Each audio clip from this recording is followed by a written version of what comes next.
Welcome to Pioneer, the podcast series for serious innovators, brought to you by Raise. Here, we talk to innovative entrepreneurs, CEOs, scientists and policymakers about innovation.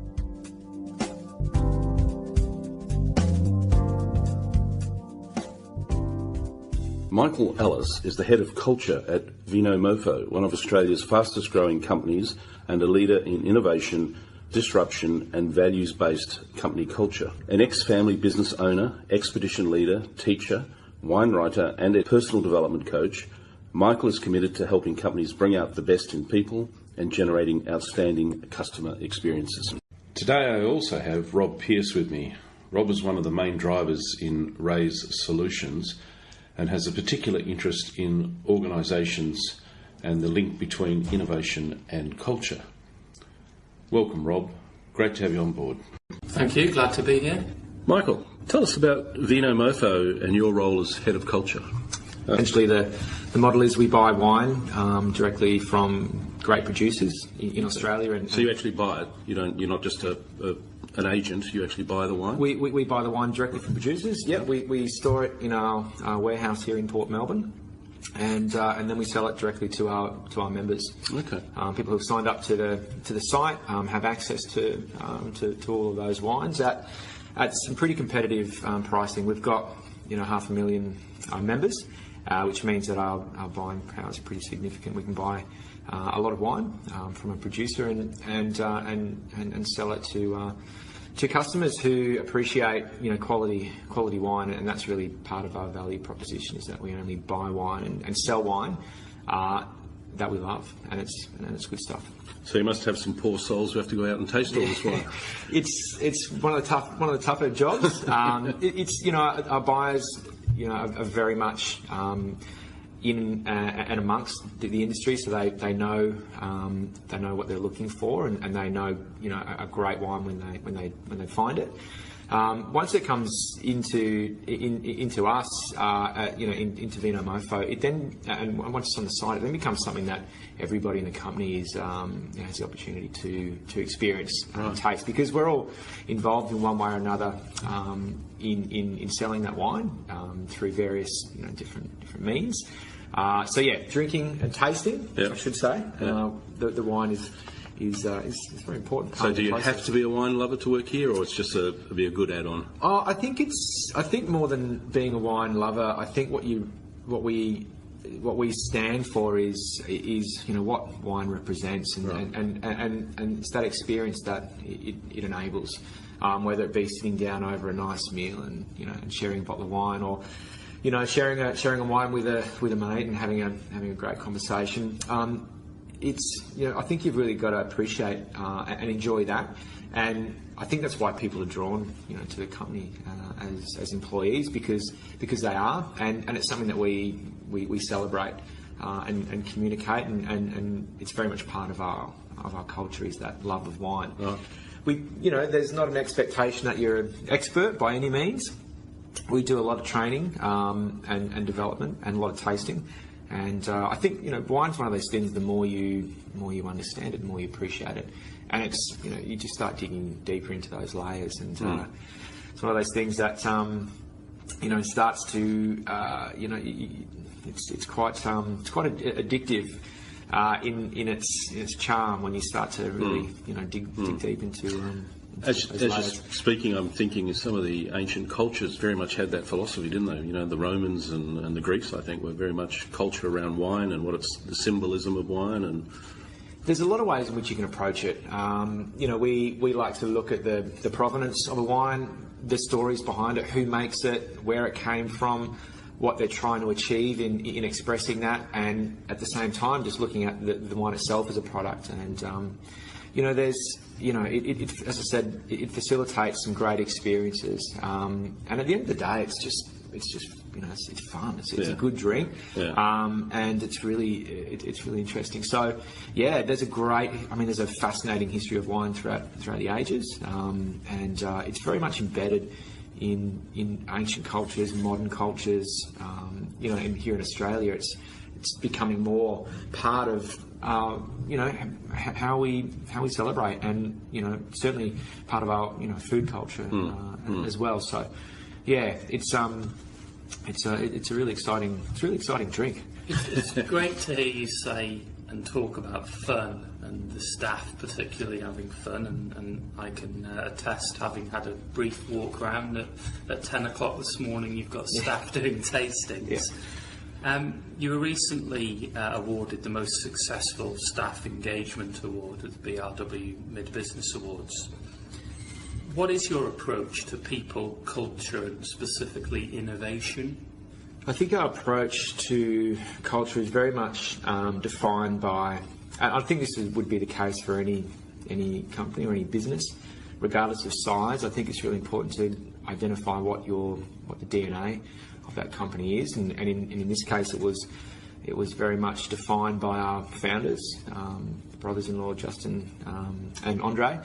And they wanted, in creating Vinomofo, they wanted to create a business, a company, a place where they felt comfortable to, talk about wine, communicate about wine, sell wine in a way that was in alignment with their values, and fun, and just keeping it real, not getting too caught up in the technical details or the snobbery of wine, but let's just acknowledge it for what it is, honour the product and where it came from, and the time and effort and passion that goes into producing it. But at the same time, let's enjoy it and let's have fun. And that was very much defined by that culture of fun was very much defined by them in the early days, in terms of how they wanted to how they lived, and then how they translated that into how they ran the company. And it's something that's resonated with people in the company, and it's also something I think that's really resonated with our customers as well, because it's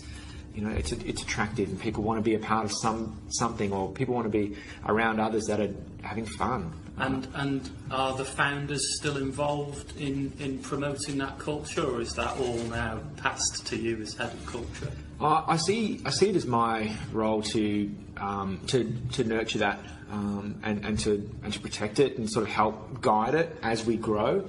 They're very much involved in the company. At all levels, from a big picture strategic level to, today this week he's working with our engineering team, and he's working with them to understand the function of that team to help them. So the guys are very much involved in the company at all levels, and my role is to sort of take a bit of a big picture overview of what we're doing and how we're doing it, and making sure that it's aligned to our mission and to our values. And in both our mission and our values, to have fun is of primary importance, because I think you get the best out of people when you enable them, allow them to enjoy themselves. Yeah, when they want to be at work. Yeah, absolutely. Yeah. Absolutely.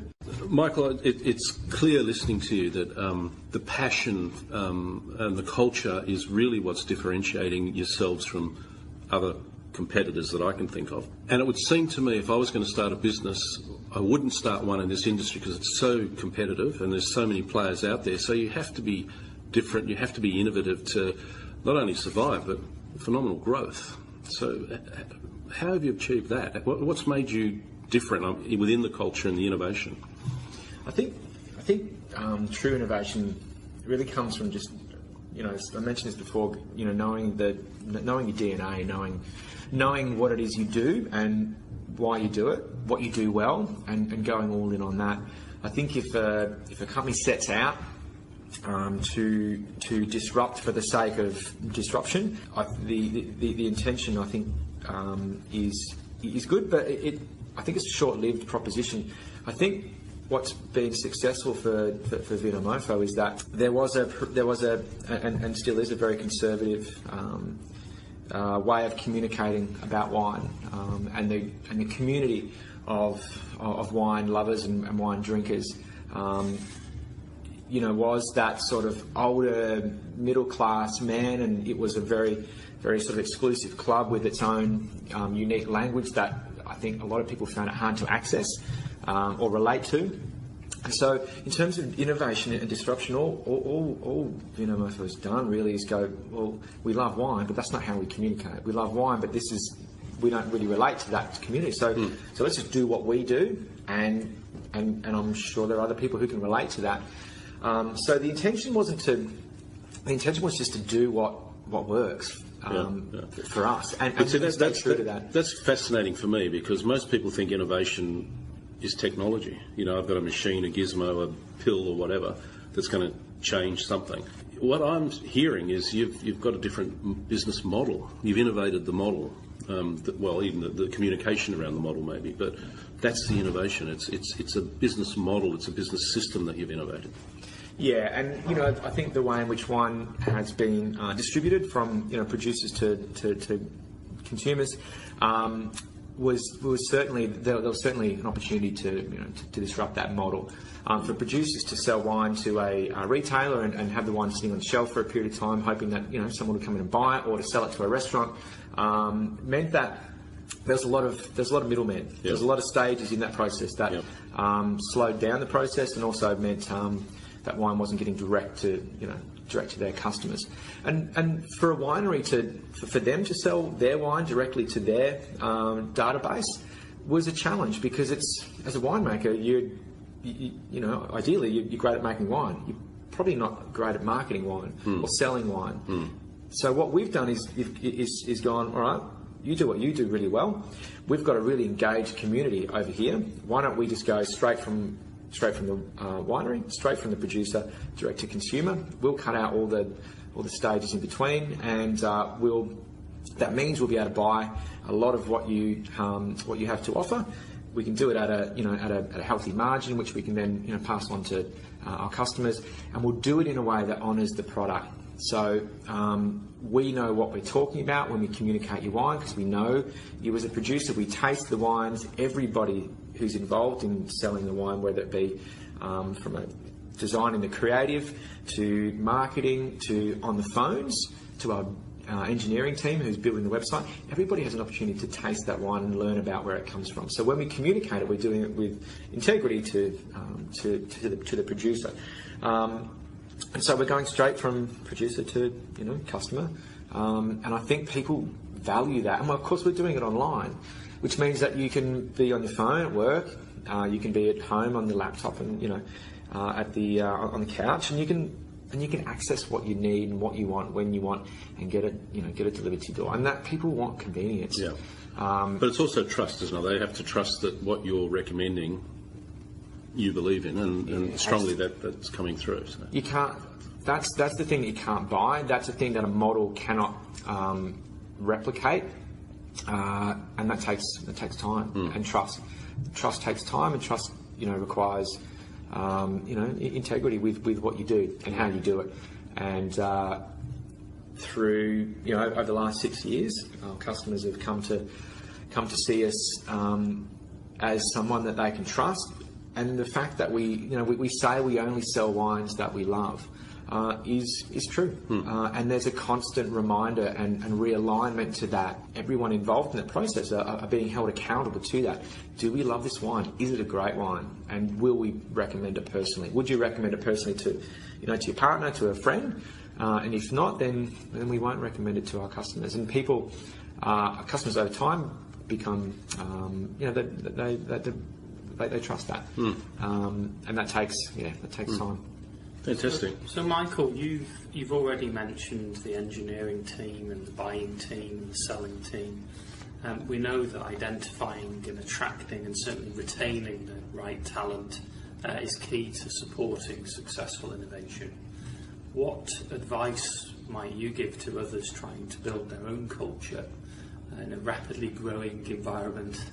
I think it's really simple, but it's not easy. I think there are a lot of companies out there who are offering great opportunities, great incentives, great perks, great working environments. As an employee, it's like being a kid in a candy store, particularly as an engineer or a developer. There's tech companies who are offering incredible incentives and workplace environments. So it's really exciting, and there's been a real shift from employees, doing everything that they can to be attractive, now to employers having to go, all right, what's our value proposition to people that we want to attract, and companies are now investing a lot more time and effort and energy and resources into being attractive. I think that's kind of made it a very competitive environment for employers. What hasn't changed, however, is the fundamental needs of people in your company, and there are a few companies who actually identify and meet those needs. Amongst others, we like to think of those needs that we address being belonging. People want to belong to something and be a part of something that's bigger than just the work that they do. So that means having a mission that enables people to contribute to something greater than their exchange of time for a paycheck. So belonging is really important. People want to be part of something and connected to something. Significance. People want to feel like they're valued and acknowledged and validated, not only for the work that they do, but for who they are. I think these are fundamental human needs. A sense of contribution. I think if we can, as employers, provide opportunities for people to be involved in social enterprise or charitable events, then people are looking for that sense of being able to contribute more, and we certainly we do that as much as we can. Growth. People need to feel like they're evolving and growing and learning in their role, and so to have a model of mentorship or leadership where people are guided through that process is really important. And I mentioned this a number of times, but fun and creative environment where people are able to relax and enjoy themselves. I think if we can meet some of those basic needs, I think it's easy to attract great employers. You can throw money. That's the trick. You can throw money at them. You can provide all sorts of wonderful, bells and whistles to attract them. But people will stay. People won't stay because of the Friday drinks and ping pong tables. But what they will stay for is the people that they work with, who validate, value, acknowledge, support, encourage, care for them. And that's what we've seen here. There's people who have left, and they've said, it's really hard to leave. I've moved on for personal reasons or for whatever the case may be. But it was the people that I found it hardest to leave. And a company is a collection, of people. A company isn't a company without people in it. Yeah. So that's the key, I think, is investing in people and those fundamental needs. If you can invest the time and care to do that, I think you'll keep good people. Thanks, Michael. That's been really interesting today. Last question from me, if it's not giving away any competitive secrets. Where does Vinomofo see itself in 5 years' time? Oh, that's probably a question that is difficult for me to answer. I think if we asked Justin or Andre, founders, they'd have a very grand vision. There wouldn't be a beer mofo or anything like that? I wouldn't rule anything out. What we are doing currently is we've moved into 2 overseas markets towards the end of last year, New Zealand and Singapore. Because you won an exporter award, I think. Am I right? I'm not sure. I thought I saw a BRW Momentum Award, which I think is an exporter. Okay. Yep. Overseas markets are where we're heading. Right. So Singapore's been really successful over the last few months, and so there's that's exciting, isn't it? Other Southeast Asian markets, and of course the United States as well. So in terms of the 5-year plan, certainly global markets are on the cards, but currently our focus is on let's just get what we're doing. Let's get that right, because with a view to constant, rapid, fast growth, you've got to have your foundation strong as well. So it's a constant balance. I'd probably suggest too that 5 years is in this industry in a company that's only 6 years old. It's hard to say what 5 years might look like, but it's pretty exciting, and the way in which the online retail industry is evolving and changing, and the tech space is changing. Who knows? Yeah. It's really hard to predict, but it's really exciting. And what we will continue to do is just be ready to change, ready to adapt, and ready to move quickly. Well, thank you for that. I'd love to come back in a couple of years and see where all that's gone, if we may. Really appreciate your time today. Rob, thank you for sitting in. Thank you. Very interesting. Thanks very much, guys. It's been a pleasure. Thanks for joining us today for the Raise Innovator Series. If you would like to know more about today's topic, please email us raise@raise.com.au.